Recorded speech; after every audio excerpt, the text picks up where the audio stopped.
Good morning, everyone, and welcome. Good morning. Good morning. Morning. Morning, sir. Morning. Morning. How are you? Hi, Skura. Morning. Morning. Good morning. Yeah, good morning. Good morning, all.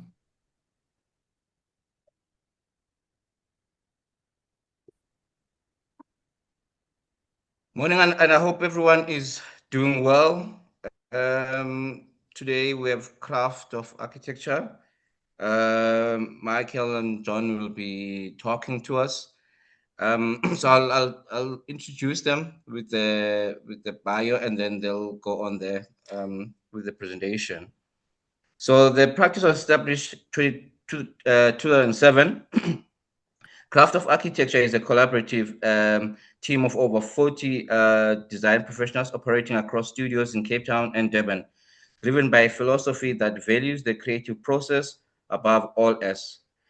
Craft of Architecture combines traditional hand-drawing roots with frontline design software, 3D printing, and cutting-edge hardware to seamlessly merge unique form and buildable function. Operating across 5 specialized business teams, the practice effortlessly navigates everything from bespoke residential designs to highly complex mixed-use commercial developments across local and international sectors. Over to you, Michael. Morning, everyone. And thank you for the introduction, Shakura, and thank you, Kiara, for helping us setting up. And thank you for the opportunity to chat this morning. I'm assuming you guys can hear us loud and clear. So we're going to kick things off. And first things first, that's us, Craft of Architecture. It's myself, Mike, on the left, John, my partner, sitting on my right here today in the middle. And on the very right-hand side, it's Ian, who unfortunately couldn't join us today. He's having a last-minute hand-up. But yeah, we are the founders and we're the directors of Craft of Architecture. When we kind of were thinking about what to talk about, we were invited to chat today. We thought, look, we're coming up for 20 years of our practice, and we never have time to reflect on what we've been doing. We're rushing from one thing to the next. Even now, the team has just handed over Club Med, and we haven't even had a chance to kind of celebrate that. We're just kind of stressing about where the next big job's coming from. So we thought, let's do a presentation about just reflecting back from when we started to where we are today and all the little avenues of our practice that make it what it is. So we'll touch base on many things from model making to software, marketing, branding, and then we'll end off with some architecture in the end. So Craft of Architecture and where have we come from? We're working together, myself, John, and Ian, in a company called AJ Architects, and we worked in quite a few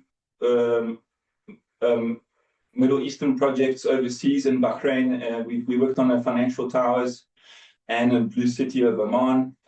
We worked in that practice for about 4 years, and it was based in Cape Town. And it kind of felt a little bit detached. We're doing a lot of concepts there, these big scale projects, and then we're sending them to the Middle East where the production would happen. It felt a little bit detached for us, and we kind of wanted to do our own thing. So we started Craft of Architecture. In 2007, we launched.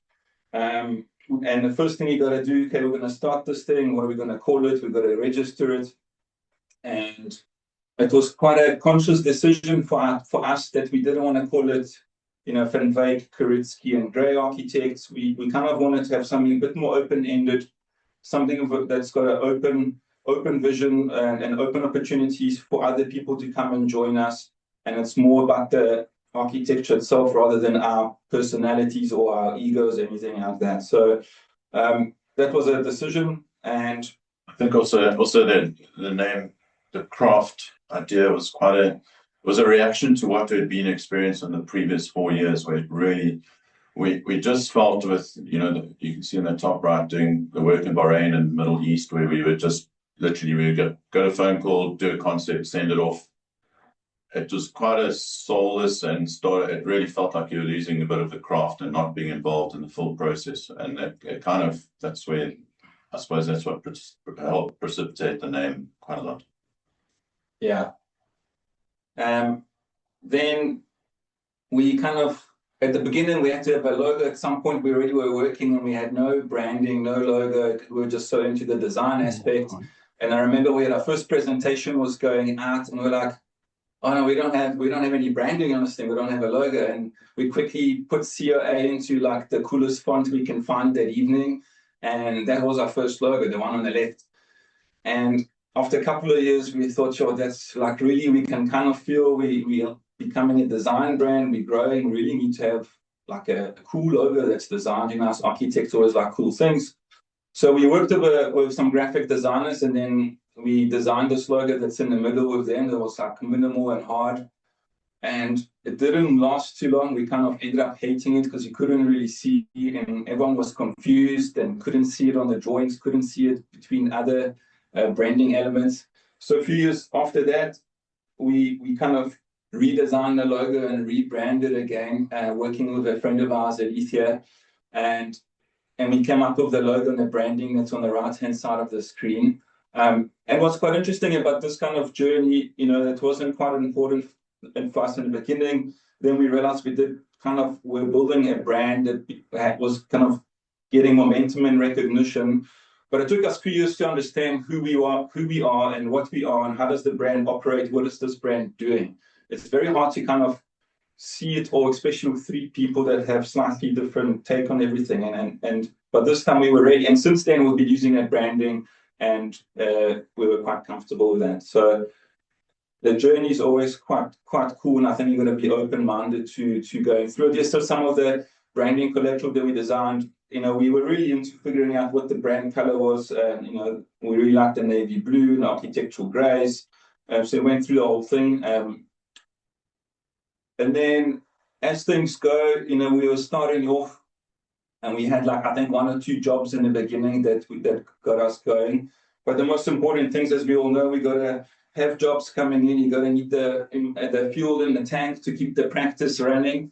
And we pitched and we pitched and we pitched. And when we were starting off, every time we met someone, we would design a brochure just for that meeting. And then we'll meet someone a week later and we'll make another brochure for that meeting. And then so we sometimes even made up our own briefs and did a design to fill up the portfolio. To have typologies, yeah. Probably another level of risk work.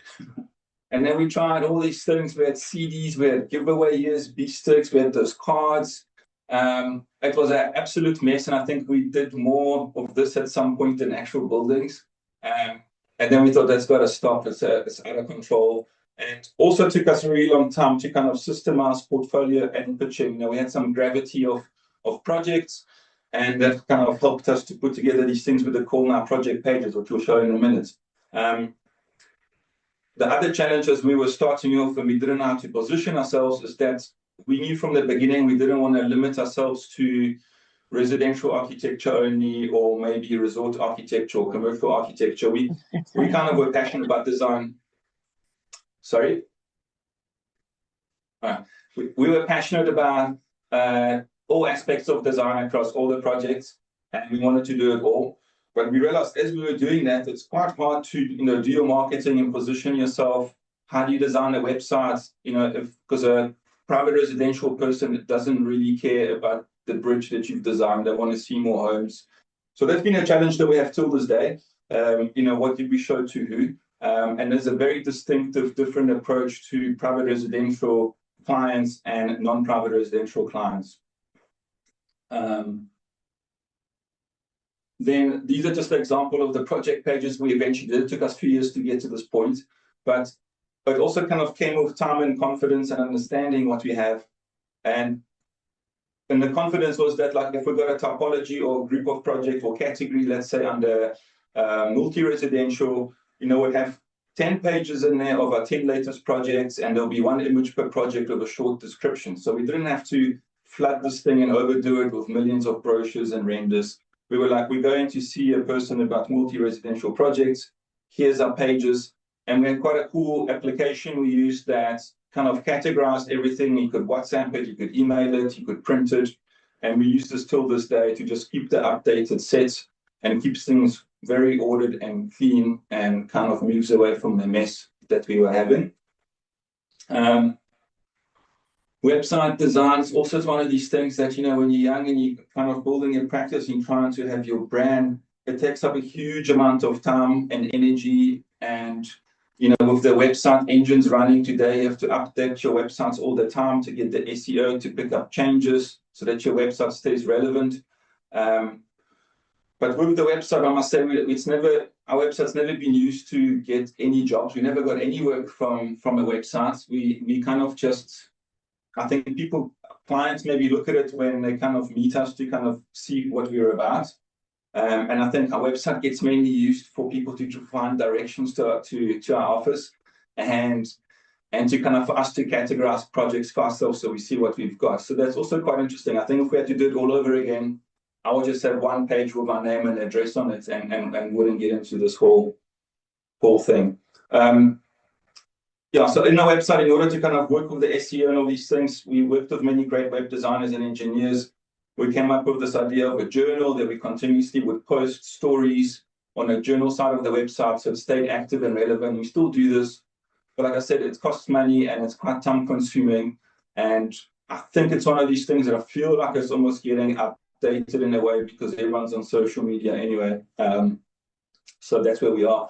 But we do use our website for as well. It helps our front of house team and the support team is applications for jobs. We've got a template in that gets filled out and it gets filtered through and sent through to the HR department. So that's quite a nice system where you can submit your whatever positions open and it goes into a system and gets put into different groups. So that works quite well. Another interesting thing is as you're kind of growing the practice and you're trying to get exposure, everyone's telling you have to be on social media and you have to do this and you have to do that and you have to post every 2 hours. We never, also in 20 years, we've been on there, giving it our best shots. We've never had a single job from social media. And I think we've been kind of using Instagram and LinkedIn mostly. For a long time, we've been trying to attract people as clients, but we realized it doesn't really work for us. Yeah, I think what we really rely on these platforms for now is to try and attract people to join our team more than anything else. It's just not something that we seem to. Maybe we just don't do it right, but we've never had a call from anyone who's seen us on Instagram or on our website or on Facebook or anything like that. Which I think something, one of the lessons we've learned too is, I remember getting taught at university that architecture is an old man's profession. And I think there are two aspects to that. One is obviously when an architect, you learn something new every day. So you're never going to know everything. And the other one is in terms of building up your client base. It's something that takes time, and we haven't been successful in terms of building a client base on any of these media platforms or any kind of marketing. It's only been through relationships, which is built from one project to the next. So it's from our point of view, it's our client base has been built on project to project and building good relationships in each project and making those projects successful as we go. And that's how we built our client base. We can almost take a little thread back from almost every project we've got now, and it'll always go back to another project, almost right to the beginning when we started. It's connected, yeah.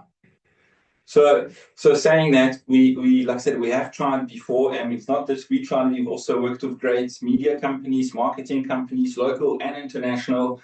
We tried every trick in the book to see if we can unlock this locally and internationally, and it really was a fruitless endeavor.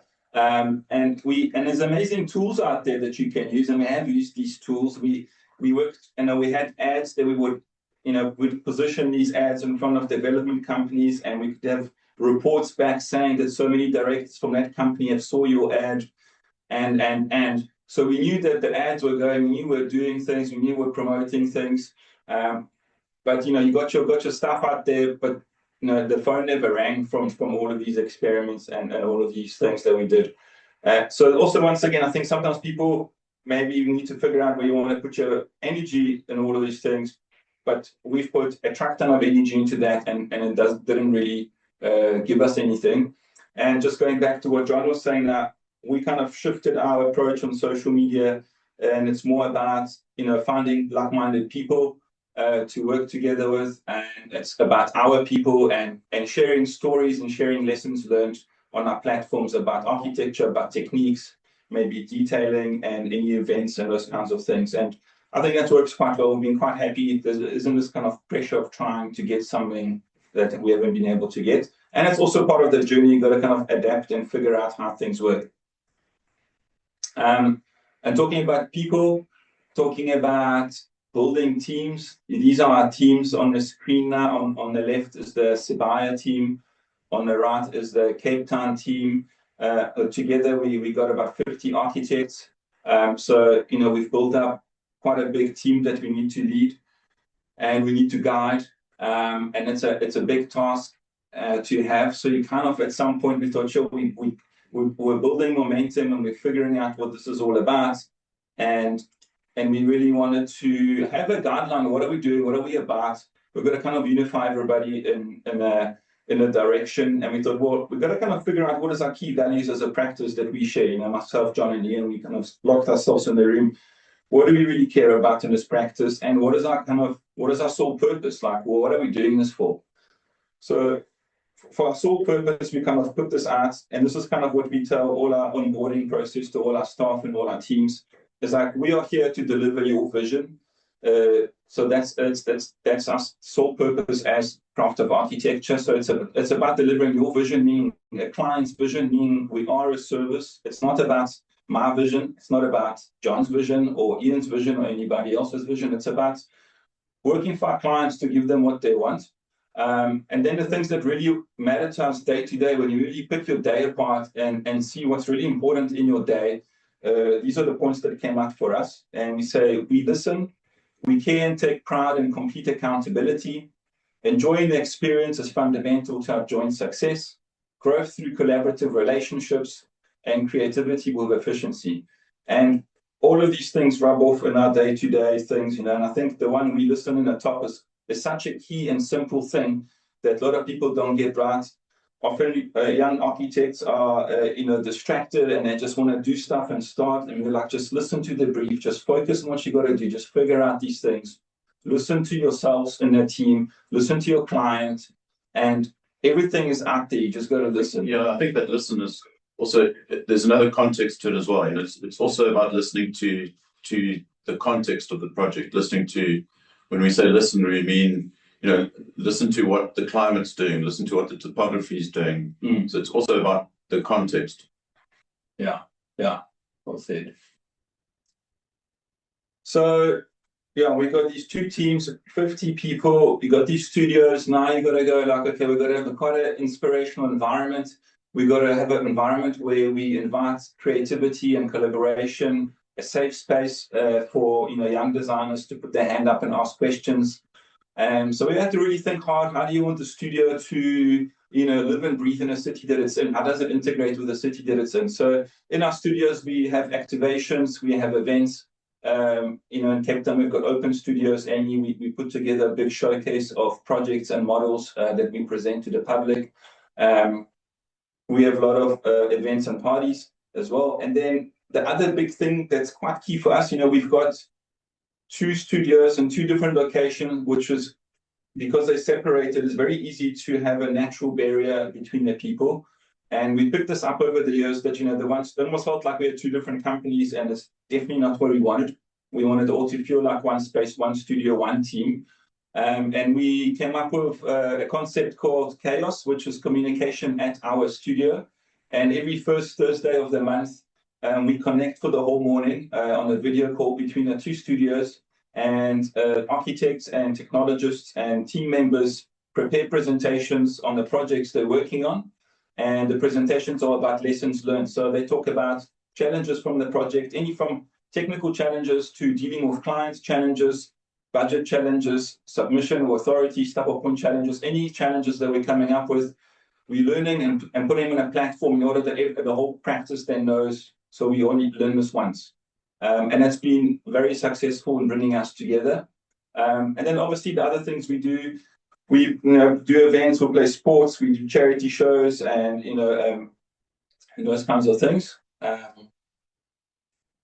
We also like to put ourselves out there and change a little bit of narrative now and again. When we completed the bridge at the waterfront, the swing bridge, instead of just going, oh, let's get it photographed for our catalogue, we thought, let's do something different. It's a public building, and we always kind of have this architectural photography can be a little bit maybe sterile.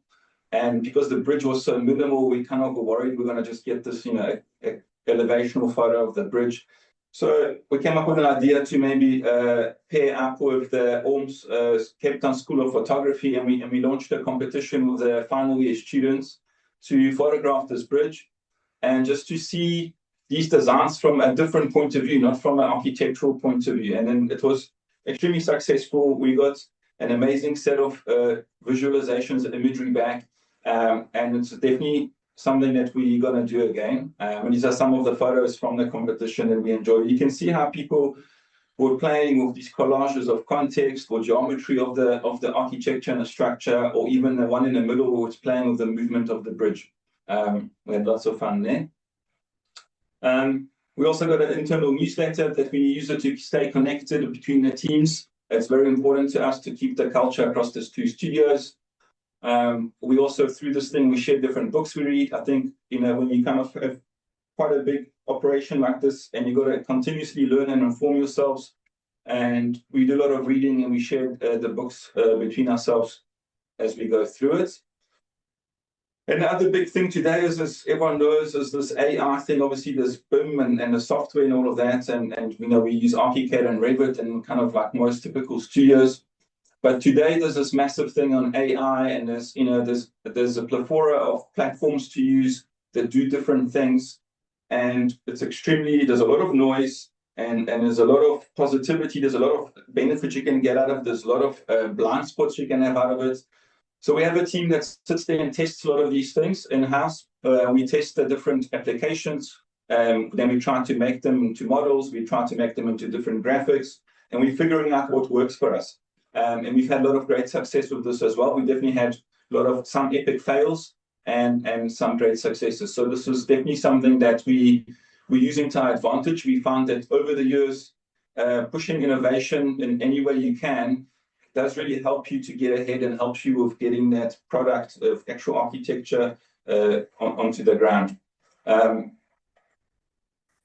Then you've got a story or experience where we were competing with another massive international company, and the fact that they relied too much on AI actually cost them the job. Yeah, so we had it's a great story with a colleague company where it was a massive kind of master planning scheme. I think it was about 2,000 keys, and the guys ran this thing using an AI software that builds up massing and areas and everything for you.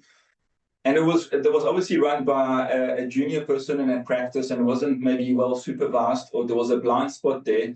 But after 3 months of running this design, when we were helping our client to audit it, we realized that the proportions of the rooms didn't actually allow you to have the amount of types of rooms that the client needed. Yes, it showed you the volume of area you needed, but it didn't actually allow to have 2 bedrooms in that mixed up thing. It was something like that will completely trip you up, and the faith of your client in you is going to go out the window. And there are these dangers in AI. You put a lot of faith into things. Oh, it's working things out, but you really need to have someone there to check what you're putting on the table. And then obviously today we know everything that's on the screen can be considered fake or not real. All these renders, all these animations, all these things that we see all the time. How real is that? It's all kind of made up as a story or a narrative, or cooked up by AI. And we were missing like a real aspect. So we brought model making back into our studio last 2 years ago. maybe a little bit longer. And you know, models, you can't cheat what you see. That's a real thing. And we really needed this real thing in our studio, and we've been making models for, like I said, just over 2 years non-stop. There's a model making section, and models get made day and night, because one model's worth 1 million renders. It's a complete game changer for us to have models and present models. Yeah, I mean, obviously you can't cheat things on a model. There's no corners you can hide with the, you know, bad corners you can hide with a tree or something that you position in your 3D render. With the model, you're forced to look at everything, and it exposed a lot of things. And at the same time, it also it definitely has a great impact when presenting something to our clients. There's nothing that beats that kind of tactile element that they get out of a model. Definitely, it's helped us a lot. Yeah, it's a great design tool for us, as John's saying, and it's also great to explain complex things to clients. I think that slide on the bottom left is of the Valence showroom. That's quite simple on the outside, but fairly complicated on the inside of the ramp system. And the model actually came apart when we were presenting, so we can really show the client how you circulate through this gallery building. It would be very difficult to have that with just CGIs and you know, kind of animated walk-through game type environment. So we've had great success with this, and yeah, we highly recommend if people aren't. Yeah, we even look at every now and then if there's a complex detail. We're looking at 3D printing that to a bigger scale, that you can actually go and sit with the contractor and show them that detail and as a physical element, which is also quite an interesting way to look at it. Yeah. So that's kind of all the stuff about our studio and how we do things, and what that's kind of the DNA, what that's like. And then we thought we'll run you through a couple of our projects. We threw a couple of things on the timeline here just to get a feel for things, because the timeline is also quite important and interesting in this thing. 2007 on top left there, we kind of start and we go across to the right. And that first image on top left there, that little master plan that you see in brown and blue, is a little drawing that was at the time a big drawing in Zimbabwe Lakes for Resort Node. And we started that in 2007. We did a master plan vision there using our 3D modeling and all of our tools that we learned. Talking about things being an old man's profession, we did that in 2007. We only started to break ground in that zone on the Resort Node thing last year. Yeah, so that's the thing. It's like things can take so long to stop and start, come and go, and that's not the only project on the timeline that's been like that. I think Club Mets had a similar stop and start story to it. So that's also something to be learned. I think, don't forget things, don't discard things. You got to be patient and run through these. So anyway, 2007 we kicked off with 1 or 2 projects, and our project list grew quite quickly. We had quite a nice studio. I think we grew to 20 people within that year. And then the 2007, 2008 kind of recession came, and that entire project list and the entire momentum we just had starting off got absolutely flattened out, and we went down to 6 projects. And I think what carried us through, we had an amazing project, an opportunity that we were working on a Vemisi Island back then, on some lodges, big lodges. They were like individual villa lodges. Each one could sleep about 22 people. And we worked on that for a couple of years. It was a great anchoring project that kind of pushed us through that hard time. So coming out of that 2009 and onwards, kind of getting momentum again, and we're doing 1 or 2 houses, slightly bigger projects. So we're getting a bit more confidence. We got, you know, a Fairmont there, the suites that we worked on in Zimbabwe, 2014 Ocean's Edge. Going into 2016, the projects are getting bigger, and every time we do a project, we're like, oh, it can't get bigger than this. It's been like a real challenge to get through this, and then we landed up with the Arch in 2016, which was a beast of a project to get through. Then 2021 is also we got SAIA, and then somewhere around post-21, post-COVID, we started dabbling in some international work in Dubai, and then also down towards that end, 2026, 25, 24, you know, that's Club Med, where we just handed over that now. We did start working on that in 2016. started in Club Med in 2016 officially, and then so we handed it over. At the moment, it's actually being handed over as we speak. So it's quite an interesting matrix of things, and there's obviously a lot of other projects between these projects, smaller projects, and ongoing projects. Going through in a bit more detail through some of these. So these are some of our vintage renders from 2007 of Zimbali Lakes, and I think these images, back then used to take us like a week or plus to make an image, or 2 weeks to make the design and the mastering and figure out how we want to do it. And we were very proud of ourselves. And back then, there wasn't many people. I think across the country, there was maybe like 5 people that did some 3D stuff, and then eventually very quickly grew to more and more. There's some more of these renders we did then. And it's quite funny how much the vision, the architecture, the density of the project, and all those things have changed.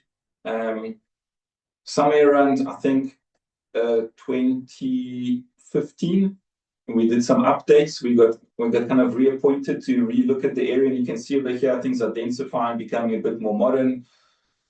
And that's been happening, coming and going. And now, like John says, we're actually working on these foreshore buildings, on these waterfront buildings at the moment, and parts of the buildings further back are breaking ground.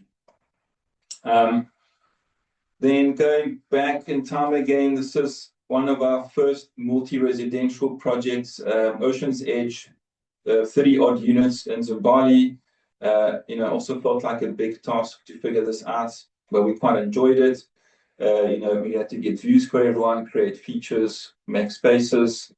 But then things, like I said, they keep on growing, getting bigger. This was also quite a challenging project, Ocean June. There are how many units were in here, John, if you remember? 280. It's about 280 units. And the brief was that everyone needed to have a view and gardens and pools. And so it's quite difficult if you take the little boxes and you try to arrange this on a funny shaped site. So we grappled with all of these things, but we kind of, we just put the time into design and laying out and design, and we kind of get these spaces to work and get the environment to work, which was quite rad. And then Pebble Beach followed through that with a bit more, less lenient of a brief and more pools and open spaces for the residents, which we quite enjoyed. And we're always trying new things, like, we don't try to replicate exactly the same thing. We're trying to learn from what's working, sure. But always trying to give things a new twist and try to learn something new. So that we're playing some facades ideas, and then eventually working our way through to Gold Coast, and some interesting buildings there, and an interesting estate, and that's ongoing.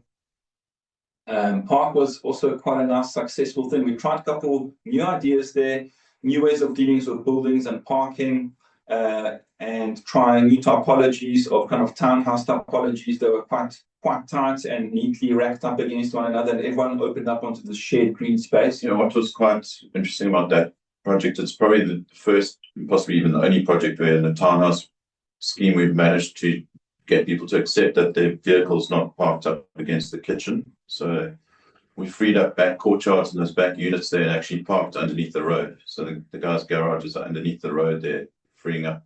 So at least he could get a north courtyard at the back of his unit rather than having his car there, which, people, sales guys always resist that type of thing, but it is possible and it does work. It's just how they open up onto the green park. Very tight, narrow spaces, some of these, but just enough to get them to work well. Allow for a lot of efficiency. And then we got the arch. I think the arch was one of the kind of very complicated things on the arch for us. Was especially in this view, kind of always gives us the goosebumps, because there's so many challenges besides having so many stakeholders on a big project like this, where we've got a dealership stakeholder, we got a hotel operator stakeholder, we got residential stakeholders. There was a massive retail stakeholder. They're all different owners. So different owners, and everyone wanted to be heard the loudest, and you got to try to make everybody happy in this one melting pot of ideas. And on a corner building, one of the biggest challenges was kind of setting up the grid to have a very efficient grid and no transfer beams and everything lining up. We had below here, we had basements, so you got a typical basement grid, But then above that, we had a workshop. It's got a slightly different size grid. You got workshop bays and you got all of that. And you got a different setup on a dealership floor, retail floor, and then office floor on a curve. What a nightmare we gave ourselves there. But we worked that grid and we had a great engineering team. It was, I think, team of Arab that we worked at the time. And it was amazing when you get, when you get a consultant early on the project and you can workshop ideas and have a quick back and forth. We managed to work that grid up to be super efficient. And I think we only had one transfer beam in the basement that we couldn't get rid of. So on a complexity like that, to achieve that, I think it's great. It's great work to do from design points of view. Just a couple of different angles of the project. Yeah, I think one thing you also need to look back at projects and go, where could you have done things better and different? And I think this project, as Mark said, there are a lot of stakeholders that made it very difficult. We had numerous clients with quite particular ideas and thoughts on the project. And one of the things that I think we learned also is that you maybe need to push a little bit harder against what you believe is right. And I think a good example here, to be critical of ourselves, is that retail level on this project, which is up on the podium. We originally conceptualized that as being something on the street level that was more protected, it related more to the road. The client body were like, no, everything needs to get a view, it needs to be raised. And we didn't fight that hard enough because I believe that retail podium really suffers because it's not relating to the street. It's very exposed up there. The ideas, views sell, but it really they don't sell when it comes to retail. Retail's not about that. And I think the lesson there is that perhaps being a little bit harder in terms of trying to fight for certain things that are correct. It goes a long way, but it's also not that easy. You being faced with kind of, do you want this project or not? And it's the biggest project you're going to have done in the country. So, but it is something to reflect on. Mm-hmm. Yeah, so that's definitely was a good lesson learned on trying to put our foot down now and again. So we did have some fun in there besides making the actual arch. We were hanging cars from ceilings and many other cool things. It was a great project, but it's a great lesson learned. So this is one that was interesting that it didn't, we mentioned the other projects like Zimbabwe Lakes and Club Med, how long they took. This project, we were from initial engagement to being on site, I think was less than 12 months. So this one went the other way. It was high pressure, super quick. Super quick, and to add to that, we kind of, because of this extreme pressure, we relied heavily on innovation and software to get us across the line in one piece. And at the time, we put this together in ArchiCAD, and I remember we were on the phone with Graphisoft every week to go like, okay, we got these 3-4 buildings on the podium, and this is happening. How do we set this complicated model up for documentation? How do we link and relink? Because once you go down the wrong way, there's no going back, and then you're stuck with a very inefficient model setup. And we worked quite hard in setting this model up, and eventually Graphisoft guys said, well, we don't know what else to do. They ran out of advice for us, and they kind of stopped advising us. And we were left for ourselves to figure this out and put things together to a point where I think sometime after we were completed the project, some people were calling us, other ArchiCAD architects, to help set up and how do we deal with these kind of complicated program setups. But because we pushed that innovation, it allowed us to really compact things and get things out quickly and efficiently. And the model was live as things were changing. And as you can imagine, in this time frame, you kind of go into site and still resolving bits of the model as you go. And the project twice stopped, and certain buildings got completely redesigned during construction. So not having a live model representing exactly what's on site and waiting for asphalt isn't really an option in this environment. So you have to have a live thing that you just building and updating as things are changing and happening on site. Yeah, it was quite radical, and it also set the kind of roadmap for our practice on many systems going forward that we've used from this project. So it really pushed us, and then going forward, we've got great systems and great ways of doing things. Michael, it's Kura here. Tell me, given that comment, what's your comparison between Revit and ArchiCAD? I'll give you a quick comments on that. So way back in the beginning, I think Fairmont Suites, I can't remember what year that was the last project we did in AutoCAD, and then we had to make the decision. ArchiCAD at this point was already out and about and fairly established. Revit was a new program at that time, and me coming from KZN, that where ArchiCAD was kind of the more celebrated software. We did a lot of research. And the research kind of told us at the time that ArchiCAD had this kind of better interface for design, was more as a design tool. It was much more lenient on your requirement from your computer and your graphics card. It was cheaper, and the computer to operate it was cheaper. So when you see all of that, you just ticks all these boxes for you. It was a bit of a non-brainer. But as time went on, and Autodesk obviously put a lot of money in marketing into really like capturing the whole industry, not just design and architecture, it became a challenge. So ArchiCAD's way more fluid in design, but Revit is obviously extremely good in keeping things rigid and way more systemized. So you get a lot of efficiencies with Revit down the line that you don't get with ArchiCAD. And obviously, as time went on, there are challenges where people are saying, "Yeah, but can you guys work with the engineers?" Well, till this day, people ask, "Can you work with engineers on Revit?" And we have 2 BIM managers in the practice, and we've worked out systems that we don't. So we always have an answer. We are completely compatible on Revit platforms with Revit with our models. So we had to work that out. ArchiCAD had to work that out. So conceptually, I think in design-wise, ArchiCAD is a no-brainer. And Revit, I think, is a great platform for efficiency and a slightly more rigid approach to things. Does that answer your question? Yeah. Okay. Yeah. That's kind of my experience as well, actually. Yeah. Yeah. Look, there's kind a of... room in place for all of these softwares, but it's also expensive to be running both. As we all know, they're very expensive. Okay, I'm going to keep on going. You guys are welcome to jump in and ask questions.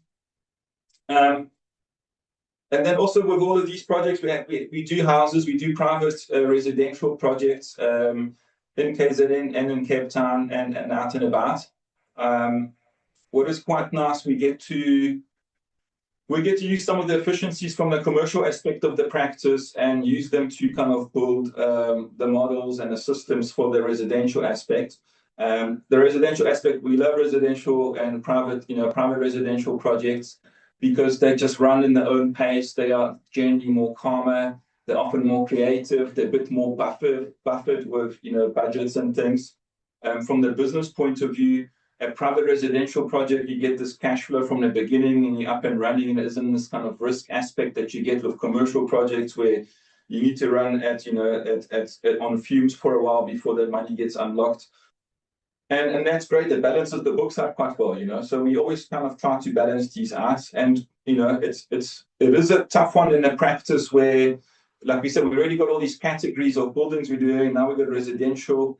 It's difficult to build up all the templates and the libraries and all the systems that accommodate all of these categories. It takes a lot of time, but it eventually does pay back. So there's a house in Bankawela Cove on the absolutely scenic site. It's quite expressive, something different. What we quite like about the houses, they're purely designed. You can see they're all different. They're all for our clients. There aren't many common denominators. What we would generally use is the approach to the environment would be our common denominator rather than specific detail or specific look. I think the other thing about residential work is the relationship you end up having with clients, which is also something that's a little bit different. I don't think that any residential projects that we've done where we haven't ended up, whoever's been leading the project hasn't ended up being good friends with the clients, and I think that's also something that's a nice aspect to it. Yeah, exactly. And I think that mix of relationships is also quite key in our DNA. This is a great, interesting project from that point of view. Our colleague Ian was going to talk about it today. We're currently on site in Constantia on some heritage vineyards and heritage buildings around. We're definitely trying different things here. We've got some interesting shapes and interesting concrete work on this project. A lot of lessons learned. A lot of new things that we've been trying. We're working with a great team of engineers and landscape architects, and obviously a great client. And yeah, like I said, a lot of the efficiencies and lessons learned from the kind of commercial aspect of the practice we can use up here to hold up in a residential project with its own complexities and its own pressures. There's been a lot of great concrete detailing and concrete work we've been doing here, off-shutter concrete work, scandling, and these kind of vaulted domes out of concrete. There's been a lot of challenges on finishing and obviously waterproofing and all those ideas. But the team is figuring it all out as they go. Is that all the pictures we have on it? Yeah, so we quite enjoy that. So we know we love houses, we love the commercial work. This is retirement projects. Yeah, the other thing we want to just maybe touch base on is we kind of running through everything. We got a few retirement projects in our portfolio. And I know, John, if you want to maybe I think some of these. I think what we've found interesting about this is the change that it's not. Retirement's become a very different animal nowadays, and it's become quite a big thing. And it's not, you kind of it's like nowadays you don't call it retirement. It's latter year living or it's lifestyle estates and that. And I think what we found is that South Africa is actually quite far ahead in this realm worldwide, to the point where we actually got approached by a Dubai entity to literally help them develop an entire what's referred to as a latter year living brand, which this image depicts that where we took a scheme and we designed it right down to the nth detail to accommodate a latter year living setup where, right down to where a home could be adapted without any of the aesthetics really changing or the feel of it changing, where someone could move in at 55, 60 years old. During the course of their latter years, they might become wheelchair bound, and the house or the home or the apartment was designed in every detail that if they did become wheelchair bound, it could easily be adapted. It was ready to be adapted. There was a few little tweaks that got made, some panels got removed or what have you, and it was totally able to accommodate a wheelchair bound person. And it went down to that type of detail. Everything had soft edges, but it was a fun project, delving right into going right into helping these guys develop a brand in the UAE. And to our knowledge, this was about, I think it was 2-3 years ago. To our knowledge, at that point, there was no such thing in that part of the world. The culture there is that people live with their parents or live with their children when they get old. And that has not changed. So it's a totally new market there, which is quite interesting. Yeah, we did have some fun with that.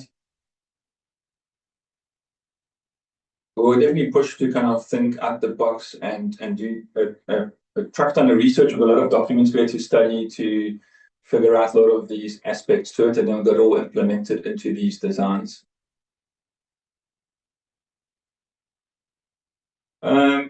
Another interesting project that kind of gave us a foot in the door in some of the UAE work. We had a request from one of our clients to look at a master plan on a site, and the site proportions was extremely challenging, like approximately 200 meters wide and 2.5 kilometers long. And we needed to, provide a community housing, real estate, 1,100 villas, on the park. And we really tried to battle how we're going to do that. And we managed to put it together and put quite a cool scheme together that had a lot of great features and a lot of connectivity and nodes, and it went extremely well. It's sold and it's currently on site and it's being built, which is quite cool. So from that, like when things rolled into, one thing rolls into the next, as John was saying earlier, and we've got a great relationship in Dubai at the moment where we're getting some work. These are some shots from that project. What we ended up doing is having a very skinny, long linear park in the middle across this whole 2.5 kilometers. Excuse me. And then along the park, we had different nodes representing different kind of aspects of that community. So one node would be about culture, one node would be about wellness, and one node would be about entertainment. And that connectivity would kind of just draw the residents through this kind of green park, what they call the Green River concept that ran through the middle. And then a lot of cool features in here. We kind of created a lot of cul-de-sac environments, which were kind of safer, calmer spaces for the residents, rather than having these long roads with accessing the units directly onto the road. That's not great. So we kind of broke that down and created something different that's been working quite well at that scale. That's the kind of some visuals of the Green River from the middle, some of the architecture. Another cool thing we're working on now, and I think maybe John, you want to chat about this one? Yeah, we're busy with sort of, let's call it upgrading the master plan at SAIA. I think this slide is kind of, I suppose, probably our favorite part of the whole thing, is that we've managed to convince the client to reduce the vehicular trafficable area by 50%. And then, if you look at that kind of conceptual section, they've agreed to doing that, where there were 2 double lanes in each direction, one in each direction, double lane, which to me it just felt like something where people would want to go drag racing. And we've managed to convince them that while they're busy upgrading the access to the precinct, within the precinct, we're taking out one whole element of vehicular traffic and changing it to non-motorized transport elements and parks and everything. So that road servitude there, I think, was in most places almost 40 meters wide. It had these 2 lanes of two trafficable lanes, 2 lanes each. And then when you look at it now, in that 40 meters, we only have 6.5, 7 meters of cars, which I think I really think it's going to help change this environment and this precinct into something that becomes walkable through. I mean, what we would love to see is that none of the kind of estates within this precinct end up having fences. It's probably a difficult one to get around, but it would be really nice if that didn't happen, because people can, kids who staying in Ocean Dune can walk to visit their friends who are staying in a different estate within the precinct safely. We're working on that type of thing, but I think what we are quite happy about is what we've managed to achieve here, just in this little diagram, and it's being implemented. Yeah.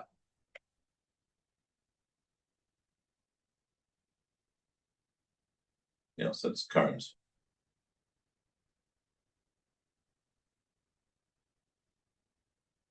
Okay, I think we'll probably end off with some slides on Club Med. I think John says the project started initially, I think 2015, you were saying? Yeah, we started design work on it in 2015. It was actually for Tonga Hewlett to help them, I guess, monetize the site in terms of selling it. And we were involved at that point doing a vision on it of a Club Med, which we did get. We got a brief from them. We started to do something then, and then they eventually sold the site to our current clients, and fortunately we were kept on in the project. There was no guarantees of that, and we're quite appreciative that the client did keep us on, the new client or the new owner of the site. But yeah, that project, so we started designing it in 2015.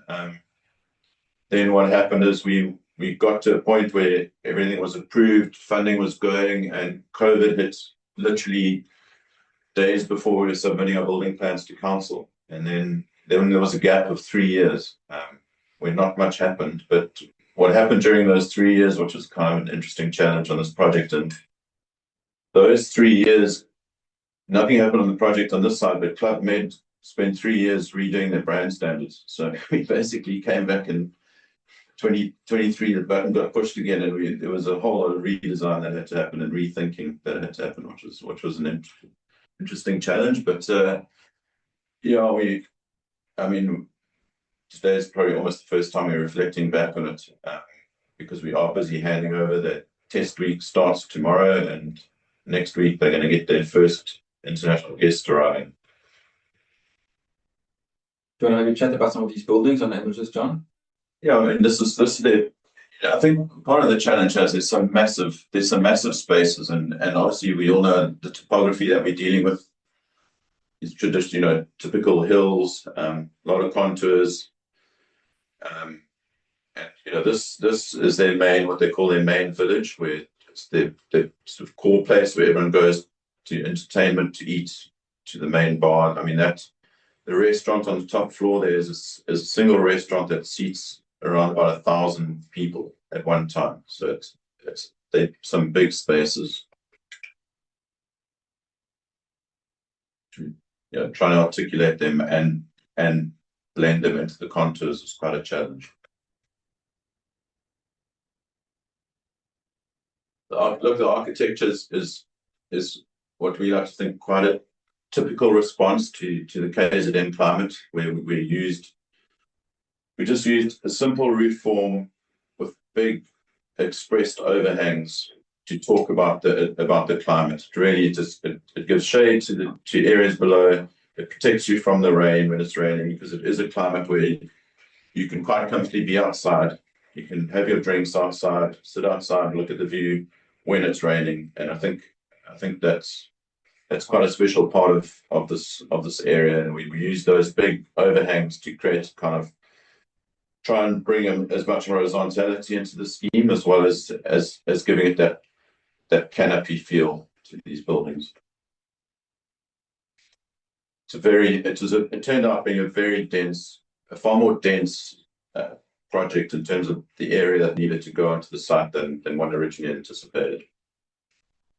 We would like to have had more of a lower, not necessarily 3-story structures to house the rooms. It's also something that we managed to get right, because we had to go 3 stories to fit the accommodation on the site. Club Med started to talk about insisting on having lifts, which obviously would have had on each, and it's very divided, broken up into blocks.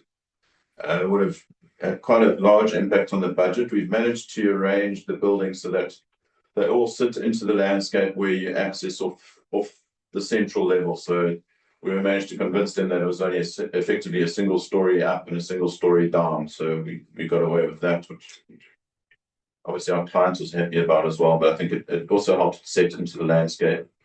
There was an interesting part. I think we learned quite a lot here in terms of balancing an operator, particularly an operator like Club Med, which is, they're quite complex in terms of how their brand standards do and don't work.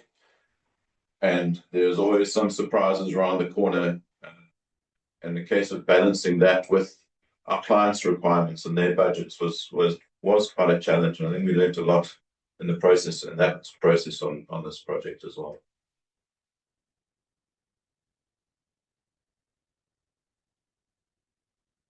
Textures. So we're just trying a lot of fun trying out different textures and materials. Trying to keep it as natural as possible. It's a fair bit of raw off-shutter concrete, some stonework.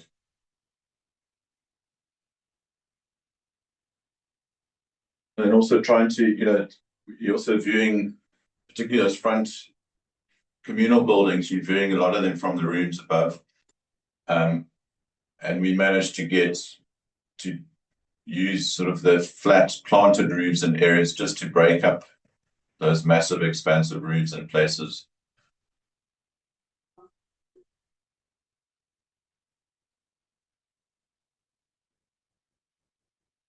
So there's your halfway up, one up, one down kind of setup of an access walkway.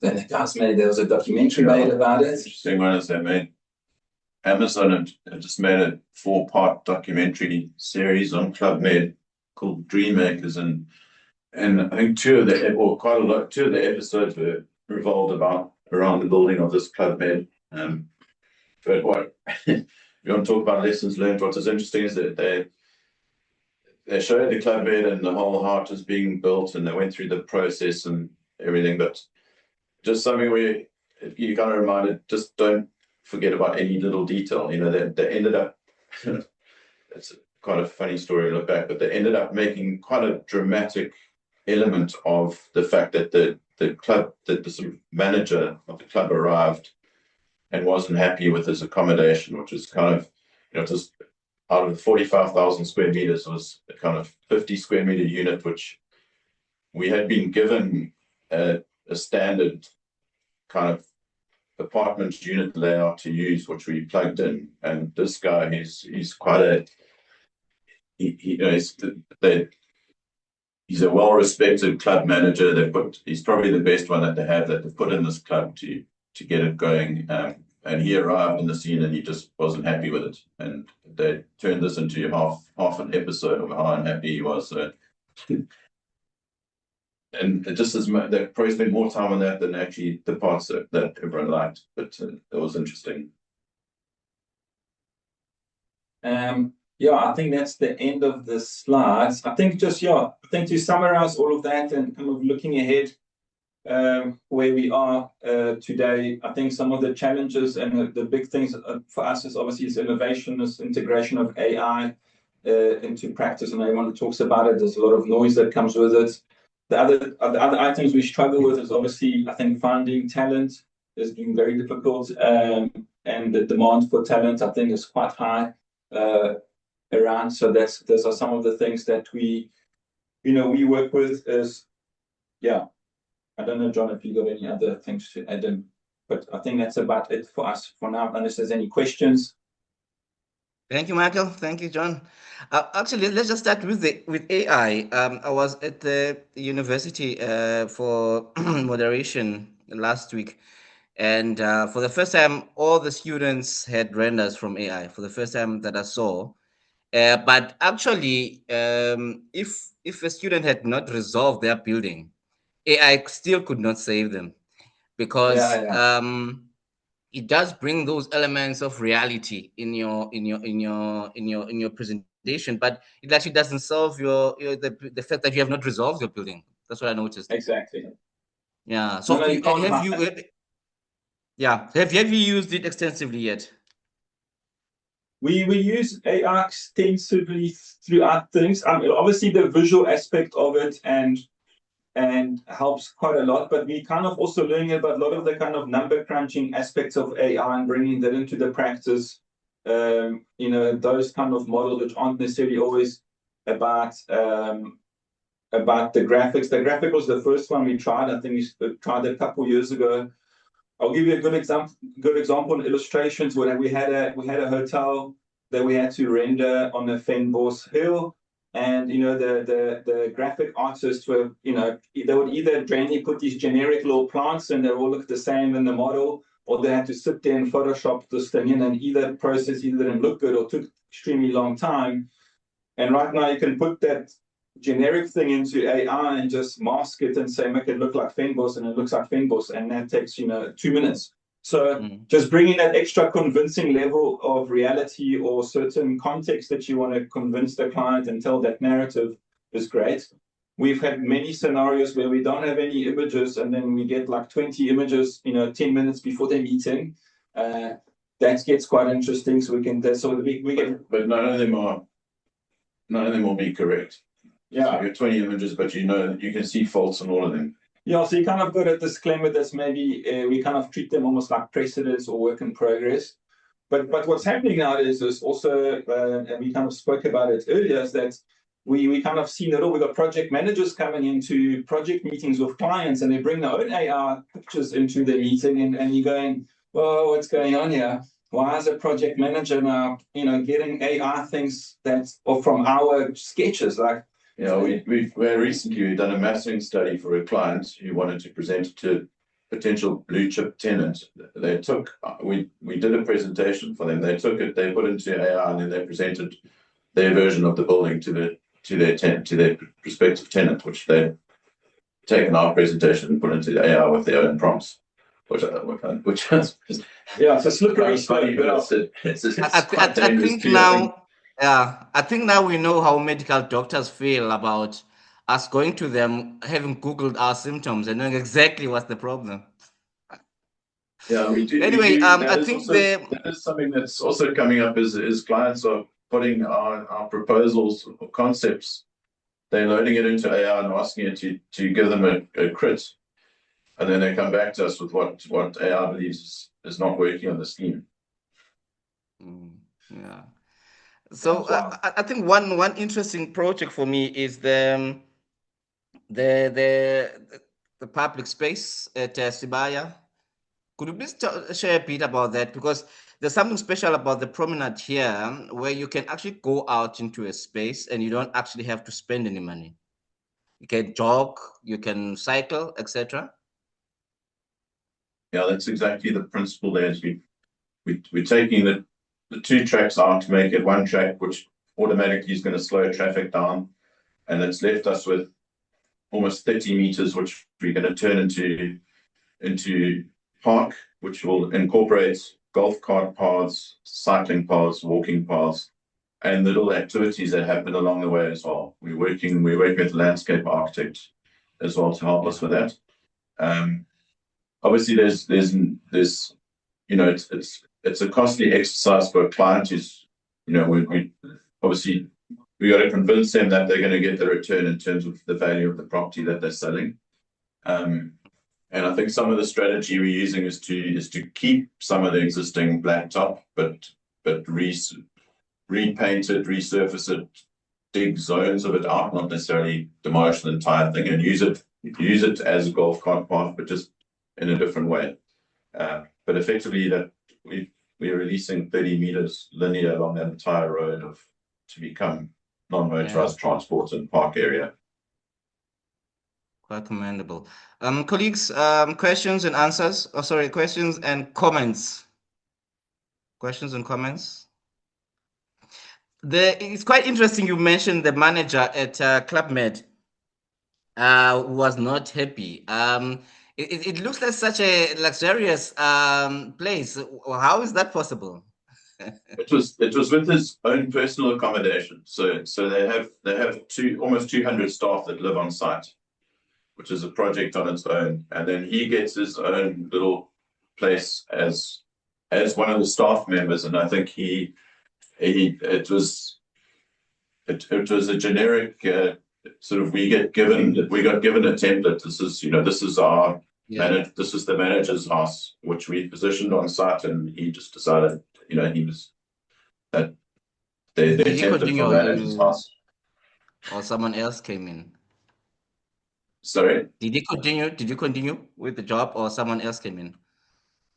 No, he continued. But we refurbished it. We revamped it. So I think it had been developed, by Europeans, and I mean, we were kind of surprised that we were given this because it really wasn't very inspirational.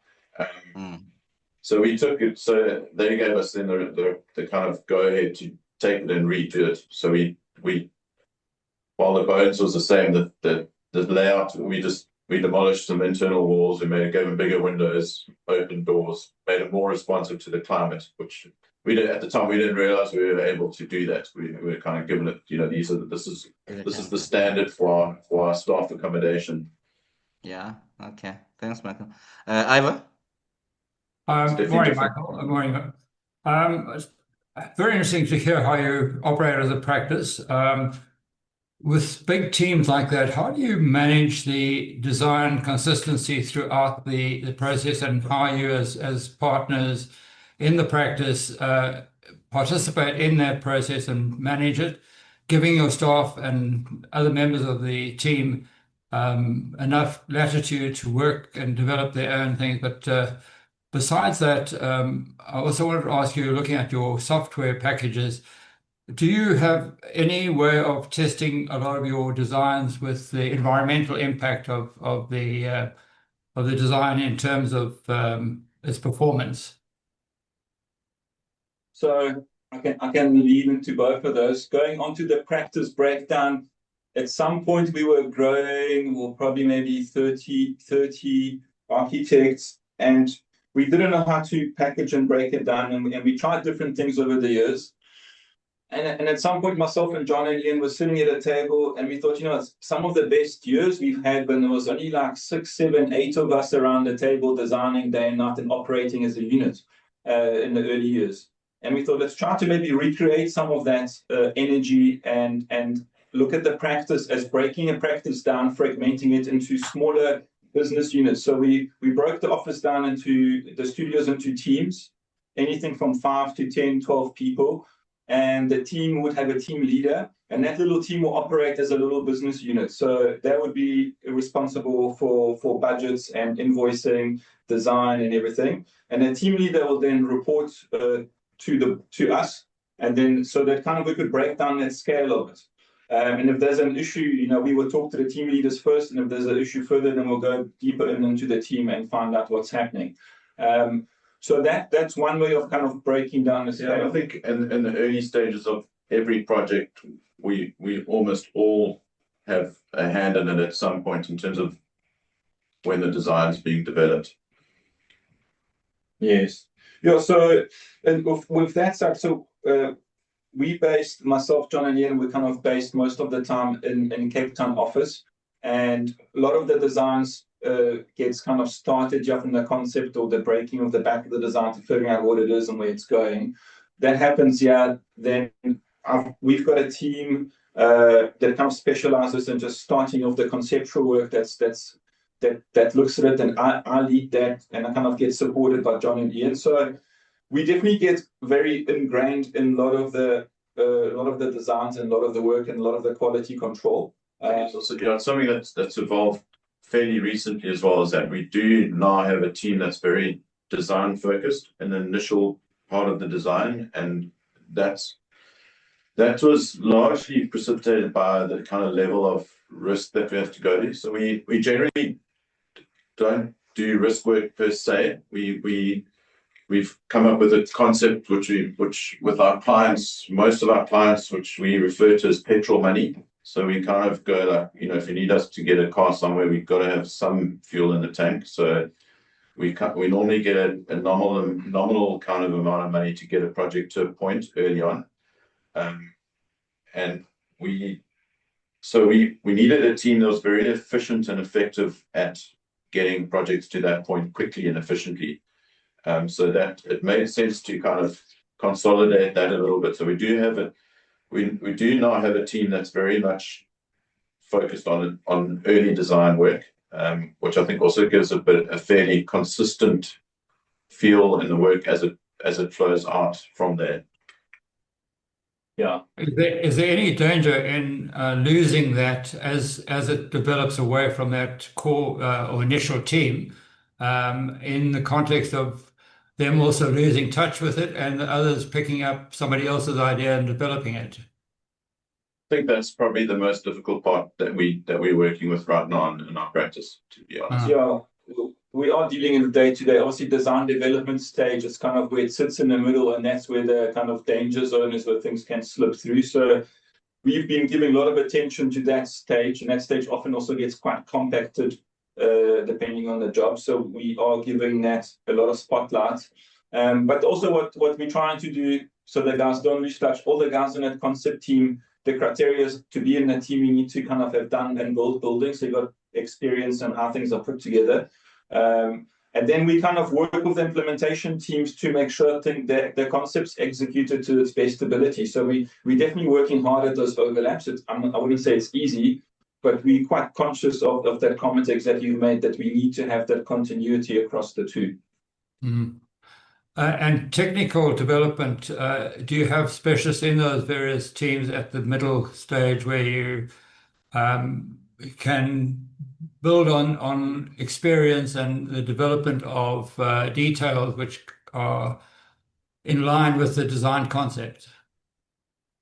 Yeah, so exactly. So generally, the either it's the team leader or someone in the team that's a senior person that will have that excite experience and that kind of weight behind it to be able to support that team and answer questions. And now and again, if something's quite unusual out there, then we maybe ask another team whether some experience comes from there. So that kind of gets cross-pollinated, you know. Michael, you haven't touched on the question of the software in testing your environmental aspect. So to date now, we haven't been doing that, but it's not something that we consciously saying no to. I know Autodesk has some great plugin platforms to test that. We just haven't had the time or the right project to test that out. I know ArchiCAD's coming out now this year with a plugin for doing exactly that. And we're just waiting for that plugin to launch and test it. I think we'll be on ArchiCAD 29, I think. At the moment, we rely on consultants to assist with that, but it is something we will want to get to do in-house more. Yeah, you know, I think what would be great, one of the greatest things out of that would be to test the wind, you know, the wind, and especially in KZN and the coastal environments, that northeasterly, and understanding what that does in your building mass. If we could plug that into a thing and run a model to see what happens in your open spaces or your retail or your pool deck or whatever, I think that's a game changer. Yeah, no, it's important. Excuse me. It is an important element of developing the design in context of understanding how it's going to perform in the environment that it's subjected to. So yeah, I must say the other thing I was going to just mention to you that the SAIA process, the difficulty I would imagine you have there, having had some experience in that particular precinct, is how the council constrain you, and particularly with regard to roads and issues around that. How have you managed to negotiate that with the municipality, particularly? Yeah. I think we're fortunate in that our client has managed to have that considered as a privately managed precinct. So where they've had to comply with a lot of council and roads agencies, they've had to do that outside of that precinct. So in other words, they're currently upgrading that bridge on the M27 over the M4. So they're upgrading the access to the site, but within the site, those are now considered privately managed roads. Okay, that's good. I just thought that the main boulevard was actually considered by the city as an arterial route, and therefore you couldn't really mess with it much. Well, they've managed to convince them that they take it over and manage it, so it's now in their jurisdiction. That's great. Thank you. Thank you, Ivor. The one thing I wanted to ask, you did speak, Michael, about the ability to attract new talent. I've spoken to a few architects that with the graduates coming in now, you don't necessarily get, obviously with the graduate, it's someone who's not experienced enough, but it is generally quite a challenge currently for practices to integrate people from the university or even to find new people. What has been experienced, particularly with that? With finding talents. Because as the institute would like to have our finger on, is there something we can do with the universities? How can we best locate people looking for work and all of that, just so that for the benefit of the profession, so to speak? I think from the university point of view, I think we're having great feedback and great anything from internships to young architects coming in and doing the work. I think we've been quite enjoying that, and I think that we don't really have the pressure in that kind of younger sector. I think when it's coming down into that anything above 5-7 years, that 7 years experience to like that 14 years experience gap, I think there's quite a bit of a demand there. and we're struggling to find people in that gap when we need it under pressure. Yeah. Any other comments or question, colleagues?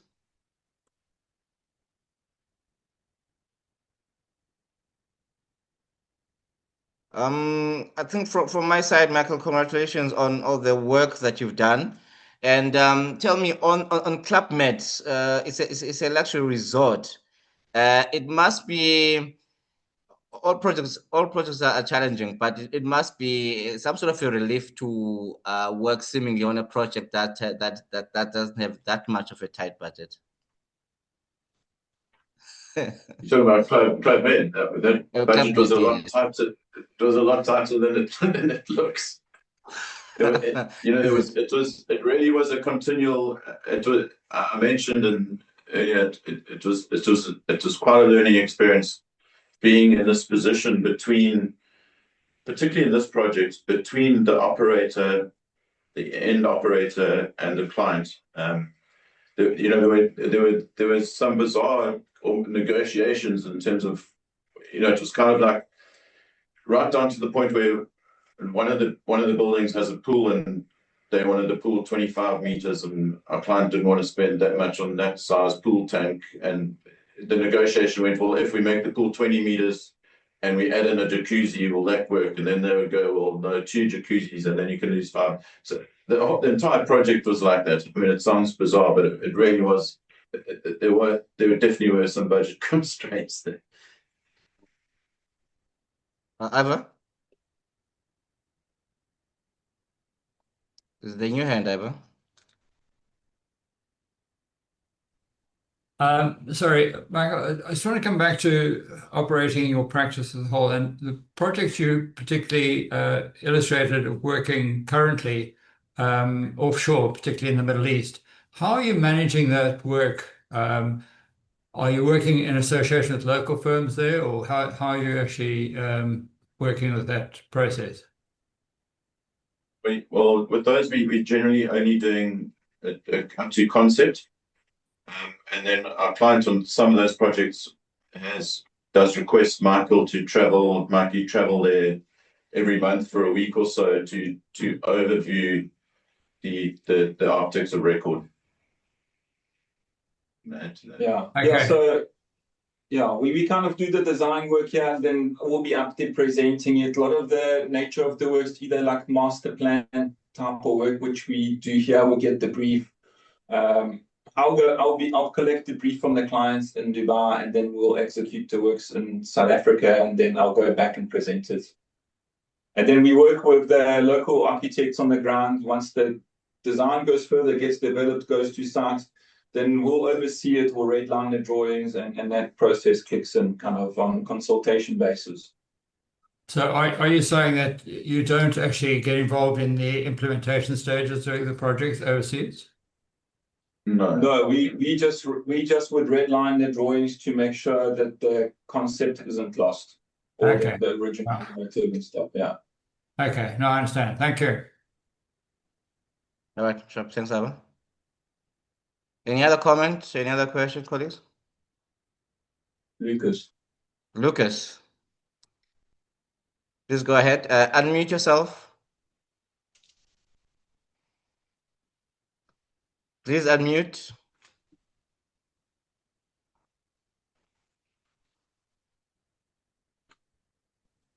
Can you hear me now? Yeah, I can hear you. So please go ahead. It's Lucas Maposa from Soshanguve. I just want to know, can you hear me? Yeah, we can hear you. I just want to know, is it possible to draw the plane remotely from South Africa for another country, like, for instance, in Egypt? So can I able to service the customer remotely drawing the planes? That is all. Thank you.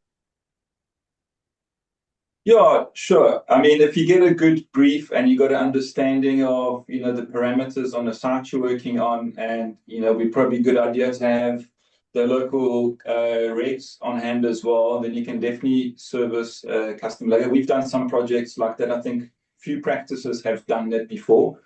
Just the only thing you need to look out for practically is what sort of regulations they have in their within their institutes and their government. You know, it's very often an institute of that country has a regulation where other architects can't work without incorporating a local partner in the project. So that's often something that you need to consider. But from a practical point of view, it is quite doable.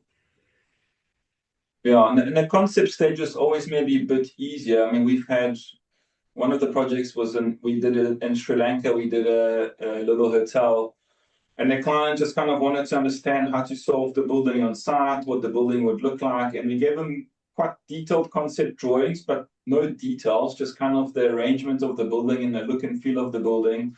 And then he just took that and he worked with the local team on the ground and developed it. And he called me one day and said, "Oh, look, it's finished." And, you know, so that kind of casual relationship is quite easy to do as well. Yeah.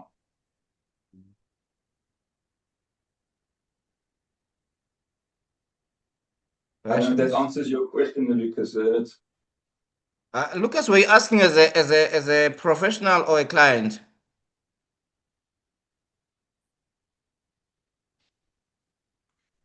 I wasn't sure. Okay, I think we covered with questions and comments. Guru, if I could just jump in now, please. Okay. I just wanted to say well done to the team on their presentation. And really, the reason for the jumping in is, Michal, you might have seen that Brett Eady was online a little while ago using my name as though he lives in Australia now, and he was really wanting to say a few words at the end of your presentation, but unfortunately he was on his phone and the batteries died. So anyway, just to let you know that he was listening in. Long thanks, days, Kevin, and hi. Long time. Long days since listening to Eddie Vedder in the studio. Yes, yes. Sure, thanks, Kevin.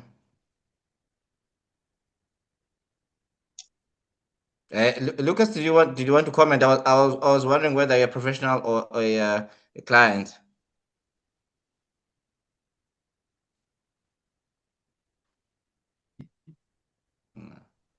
Can you hear me now? Yeah, I can hear you. Yes, I'm a professional architect. Okay, cool. All right. Thank you. Thank you. Thank you. Sure. Michael, just your last words. I think everybody we having very good comments on the chat. Everybody congratulating you for the work and the presentation. We really appreciate that you managed to take time today to talk to us. Any last words from your side? No, thank you for the opportunity and the platform, and yeah, it was lots of fun. John, I don't know if you want to add anything. We're good. Yeah, thank you for the opportunity. Lovely. Yeah, thanks. Thank you so much. Lovely. Thank you, everybody. Thank you so much. Thanks. Cheers. Have a good weekend, everyone. Yeah, well done. Cheers, guys.